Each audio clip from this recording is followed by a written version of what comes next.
Welcome to the Explainer. Okay, so today we are jumping right into a massive illusion that is just hiding in plain sight in almost every everyday real estate market report you look at. We're going to unpack how one single mathematical choice could be totally warping your view of the housing market and why the real estate industry keeps relying on a fundamentally flawed number. Are you actually priced out of the housing market? Honestly, it's a question causing a ton of anxiety right now. You look at the headlines, you check your neighborhood updates, and you might feel totally priced out. But what if I told you the numbers you're reading might actually be fundamentally misleading you? What if that neighborhood you just wrote off as way out of your budget is actually perfectly affordable? The confusion comes down to one specific word that we are taught to trust, but in real estate, it's a word you should always view with intense skepticism. Seriously, pull up almost any market report, whether that's Zillow, your local MLS export, or a competing agent's market update, and the number sitting right there front and center is usually the average. You just add up every single sale, divide it by the total count, and boom, you're done. It is, without a doubt, the easiest stat to generate. But as we'll see today, it's also the absolute easiest statistic to misread. When you rely on the average, you are basically letting the extreme fringes of the market dictate the narrative for the everyday buyer. Okay, let's dive into this. To cut through all that noise of the average, we really need to look at a completely different number, the median. The median tells you a totally different story. It's simply the exact middle point of the data, literally the price where exactly half the homes sold for more and half sold for less. There is absolutely no complex math involved here beyond just sorting a list from lowest to highest. And yet, in almost every single case, the median is the hero here. It's the number that actually tells you what a typical home in that specific market sold for. Let's walk through a classic example that brilliantly illustrates exactly why this is. So imagine we have 10 home sales on a single street. 8 of those homes close between $95,000 and $105,000, just normal, typical homes. But then you've got 2 luxury outliers that sell for a cool $1 million each. If you average that out, add them all up and divide by 10, the mathematical average home price for that neighborhood suddenly shoots all the way up to $280,000. So the average is $280,000, but the median is $100,000. Just let that sink in for a second. That average number, $280,000, describes literally 0 actual houses in that neighborhood. Nobody bought or sold anywhere near that price. A budget-conscious buyer looking for a home around $150,000 sees that average and immediately assumes, well, I'm priced out. They walk away from a neighborhood where 80% of the homes would have fit their budget perfectly. Meanwhile, the median sits right at $100,000, which is exactly what a buyer walking into that neighborhood should actually expect to pay. Averages get dragged around by the extremes. Medians don't budge unless the actual middle of the market moves. Section 1. Real market, real numbers, the Lake Norman proof. Let's look at some actual data. Now, what's really interesting here is this massive number, $864,329. Guys, that's not a home price.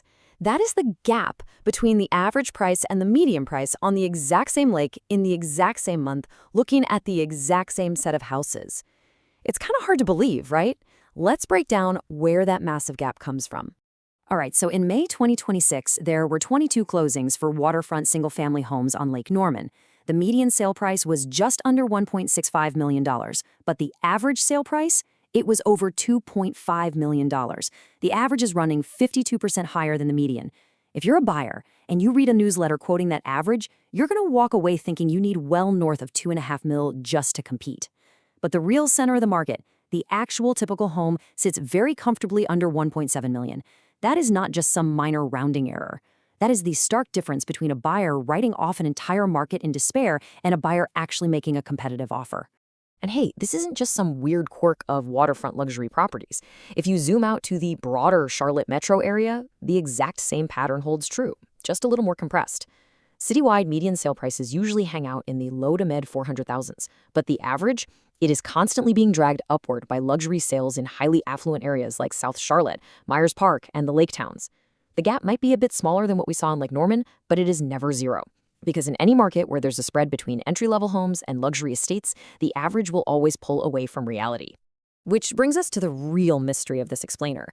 If the median is so clearly the better, more honest number for everyday buyers and sellers, why on earth does the average still show up absolutely everywhere? Why does the industry stubbornly cling to a mathematically flawed number in newsletters and market snapshots? Are agents deliberately trying to mislead people? Well, the answer is actually a lot more innocent, though just as frustrating. There are 4 honest, completely non-statistical reasons why this happens. First up, it's just the default output. Most real estate software and spreadsheet formulas just spit out an average because it's way easier to automate. Nobody actively decided it was better, it's just the default, and most agents don't override it. Second, it's not mandated. Local MLS boards just don't dictate which number an agent has to publish. Third, and let's be real here, bigger numbers just market better. Slapping an average sale price of $2.5 million on a luxury market update sounds incredibly prestigious, even if it's practically useless to a real buyer. And finally, real estate licensing simply doesn't include statistics training. Average is a word we all use in daily life to mean typical, so agents just use it naturally, without realizing a handful of massive estates just dragged their data to the moon. Section 2. Your Real Estate Playbook. Let's look at how you can use this knowledge defensively. So, the crucial point is, how do you actually use this information to protect yourself? Whether you're buying or selling, here are the 3 steps you need to follow. Step 1, if you are selling and pricing your listing, comp it against the median, not the average. If you use the average in a neighborhood with even a tiny bit of luxury inventory, you are going to overprice your home and it will just sit on the market. Step 2, for the buyers out there, check their report types before you rule out a neighborhood. If an area looks completely unaffordable, verify if you're looking at the average. The median might actually be right in your wheelhouse. And step 3, if you really want to know if a market is heating up or cooling down, track the median over time, not the average. Why track the median for market heat? Well, because of numbers like $15 million. Recently, on Lake Norman, there was a private island that sold for $15 million. One single transaction like that will cause the average home price for that month to absolutely spike. If you were tracking the average, you'd think the market just exploded overnight. But it didn't. It was just one massive outlier character. The median, however, wouldn't even flinch at that single sale. The median won't move unless the actual middle of the market, the everyday buyers and sellers, actually shifts. Which leaves us with this final thought. We are constantly bombarded by data, headlines, and flashy market reports trying to tell us the state of the housing market. But as we've seen today, the most common metric used is often the most misleading. So I leave you with this. The next time a real estate headline tells you what the average home costs, will you take their word for it, or will you ask for the truth? Keep your eyes open, stay focused on the real data, and we will catch you on the next explainer.